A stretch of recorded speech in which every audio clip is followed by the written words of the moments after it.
In the weeks following the Hamas attack on southern Israel in October last year, the Israeli army compiled a 20-minute video of the horrors caught on film that day from Hamas's own body cams and other footage. It was sent to select journalists and governments around the world to justify the response the army was planning. A much longer video could and should now be compiled of the war crimes Israeli troops have been committing, with the full knowledge and approval of their officers and the backing of most Israelis. The killing of Faisal Khalid's pregnant mother,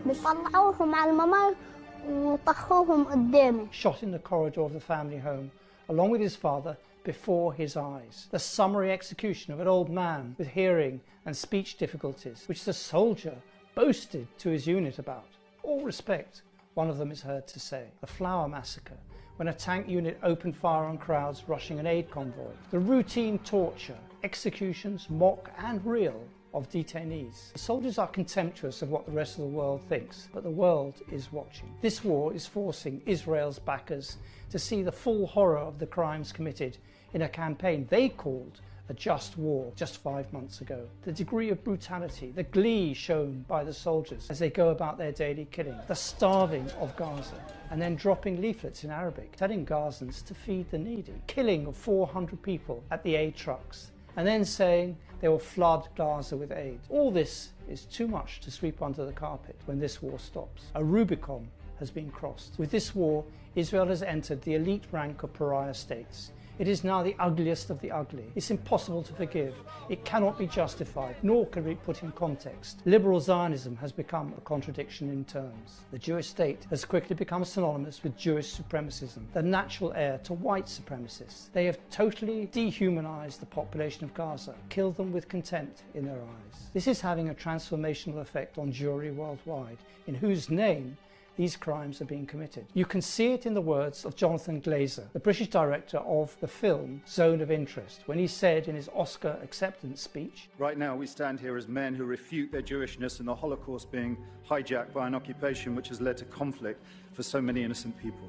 Emily, a Jewish activist member of Na'amod UK, said, "I think there's been a quiet reckoning in our community, and you can see this because the bloc keeps growing, the movement keeps growing, the constituency organisations keep getting bigger and bigger. I've never been so sure that I will see a free Palestine."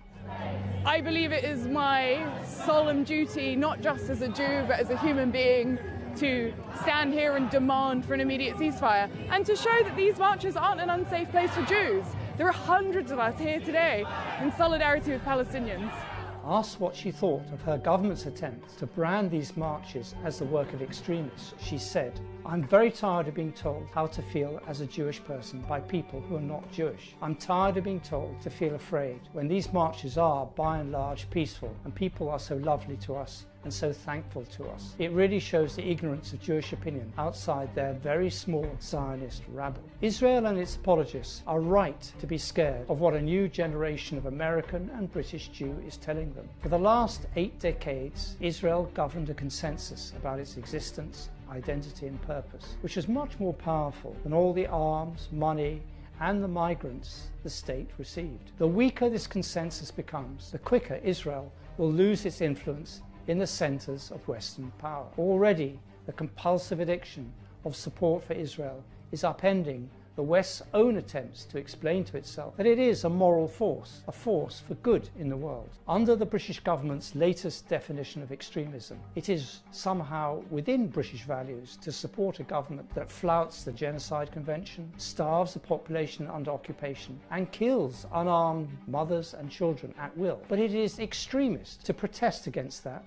on the streets of London. This is a patent absurdity. It is left to the likes of South Africa to show Britain the way. It is now going to prosecute its citizens who return having fought in the Israeli army. Add to this Prime Minister Benjamin Netanyahu's profound reluctance to conduct a prisoner exchange, which his own negotiators agreed at the Paris talks, and the continuing daily carnage of Gaza is Israel. Joe Biden's rift with Netanyahu is now open and in the public. The US leader, who said so loudly that Israel had every right to defend itself 5 months ago, now says Israel cannot kill another 30,000 Palestinians in the name of self-defense. I don't for one believe Biden has had some dramatic change of heart, or that the scales have fallen from his eyes. If Biden is confronting the consequences of having given Israel the brightest of green lights to invade Gaza after the Hamas attack on October the 7th, those consequences are primarily electoral. Biden's team has been shocked by the extent of the uncommitted vote. Hundreds of thousands of voters across the US voted for no candidate in the Democratic primaries on Super Tuesday, as the movement urging voters to vote uncommitted gathers pace